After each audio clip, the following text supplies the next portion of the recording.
کیا آپ کو لگتا ہے کہ آپ کی آنکھوں کے سامنے جو کچھ بھی ہے وہی حقیقت ہے؟ کیا آپ کو لگتا ہے کہ آپ کو کسی چیز سے ڈرنے کی ضرورت نہیں ہے؟ پھر آپ کو ہمارا چینل ضرور دیکھنا چاہیے، جہاں ہم آپ کو دکھاتے ہیں کہ خوف کیا ہے اور کہاں ہے۔ یہ ہے ہارر سٹوریز چینل، جہاں ہر کہانی میں ایک نیا راز ہے۔ زندگی میں کچھ نہ کچھ واقعات بہت عجیب ہوتے جنہیں عقل تسلیم نہیں کرتی، لیکن اس حقیقت سے انکار نہیں کیا جا سکتا کہ کچھ ایسی طاقتوں کا وجود ضرور ہے جو انسان کو کسی موڑ پر تنگ کرتی ہے، نقصان بھی پہنچا سکتی ہیں۔ میرے ساتھ بھی ایک ایسا واقعہ پیش آیا جسے میں آج تک سمجھنے سے قاصر ہوں۔ میں میڈیکل کا طالب علم ہوں اور تعلیم کے سلسلے میں اپنے گھر سے دور ایک کالج میں زیر تعلیم ہوں۔ مجھے داخلہ لیے کچھ ہی دن ہوئے تھے کہ گھر سے تار موصول ہوا، فلاں رشتہ دار کے یہاں شادی ہے، تمہارا جانا بہت ضروری ہے۔ چنانچہ ہاسٹل سے جلد از جلد شہر پہنچو۔ انہوں نے بڑی مشکل سے چھٹی کی درخواست جمع کروائی اور سامان باندھ کر ریلوے اسٹیشن چل پڑا۔ جب میں اسٹیشن پر پہنچا تو کافی رات ہو چکی تھی۔ وہاں ایک عجیب سا سناٹا پھیلا ہوا تھا۔ بکنگ آفس تک گیا لیکن وہاں بھی کوئی موجود نہیں تھا۔ میں نے سوچا کہ کچھ دیر رک کر انتظار کر لیتا ہوں، کیا پتہ بکنگ کلرک کسی کام سے اپنی سیٹ سے اٹھا ہو۔ 2 منٹ، 10 منٹ، 20 منٹ گزر گئے لیکن بکنگ کلرک کا کہیں پتہ نہ۔ حیرانی کی بات یہ تھی کہ اس وقت یہاں اسٹیشن پر کوئی نظر نہیں آ رہا تھا۔ بہرحال میں نے انتظار کرنے لگا۔ مجھے حاجت محسوس ہوئی تو پٹری پر بیٹھ کر بڑا والا حاجت کرنے لگا۔ پھر اچانک ریل کی پٹریوں پر کچھ تحریک سی محسوس ہوئی۔ پھر دور سے ایک ٹرین پلیٹ فارم کی طرف آتی ہوئی نظر آئی۔ دل میں اچانک خیال آیا کہ اس چھوٹے سے اسٹیشن پر ٹرین کتنی دیر رکتی ہے۔ یہ کیوں نہ کروں کہ ٹرین میں چڑھ جاتا ہوں، ٹکٹ راستے میں بنوا لوں گا۔ یہ خیال آتے ہی میں جلدی سے اٹھا اور ایک ڈبے میں چڑھ گیا۔ میرے سامان میں میرا ایک بیگ تھا جس میں میرے چند جوڑے کپڑے تھے۔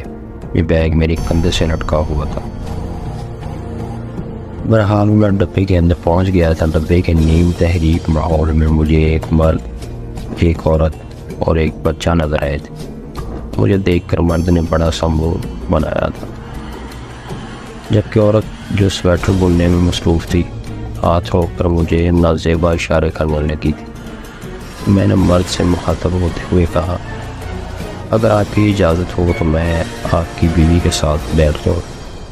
مرد نے بڑی ناگواری سے سر ہلا دیا، جس سے صاف ظاہر ہوتا تھا کہ میں ان کے درمیان بے وقت دخل انداز ہوا اور بعد ناخواستہ مجھے یہاں بیٹھنے کی اجازت دی گئی۔ میں ان دونوں کے بیچ پھنس کر بیٹھ گیا۔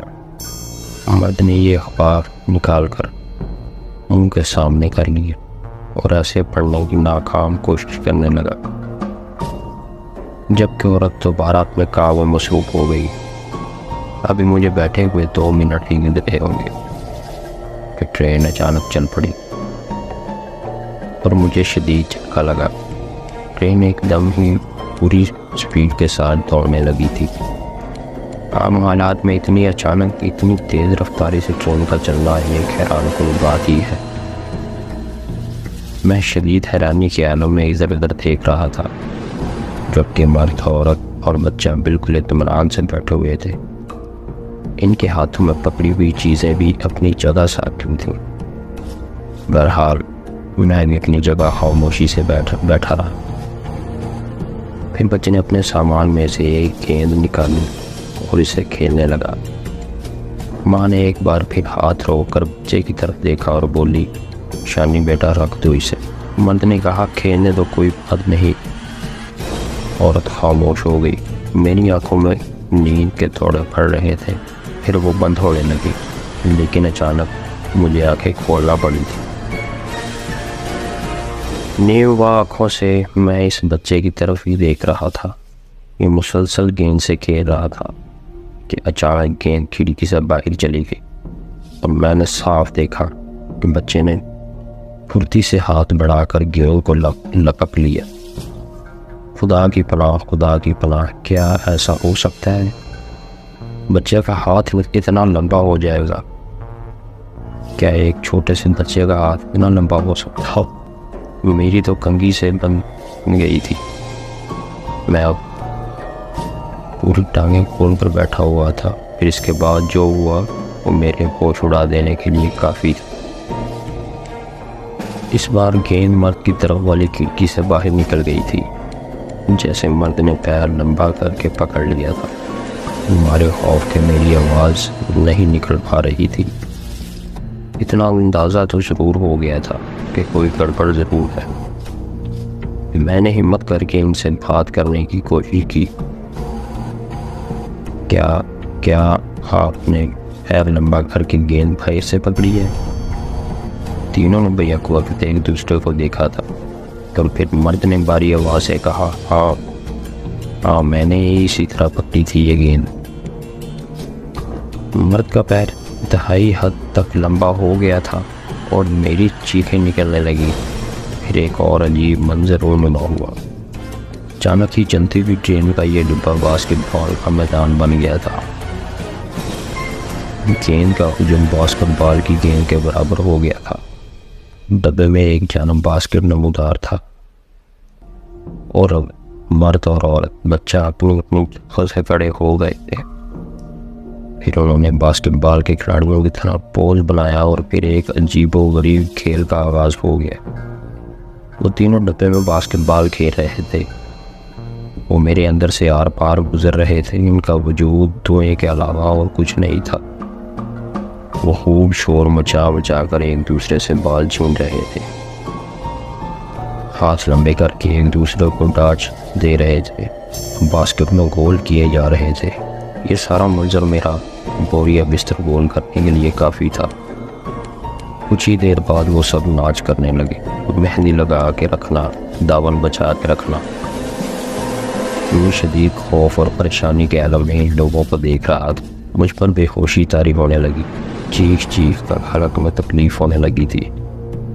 کچھ سمجھ میں نہیں آ رہا تھا. عقل اس بات کو تسلیم کرنے سے قاصر تھی کہ اچانک ایک ٹرین کا ڈبہ باسکٹ بال کا میدان کیسے بن گیا.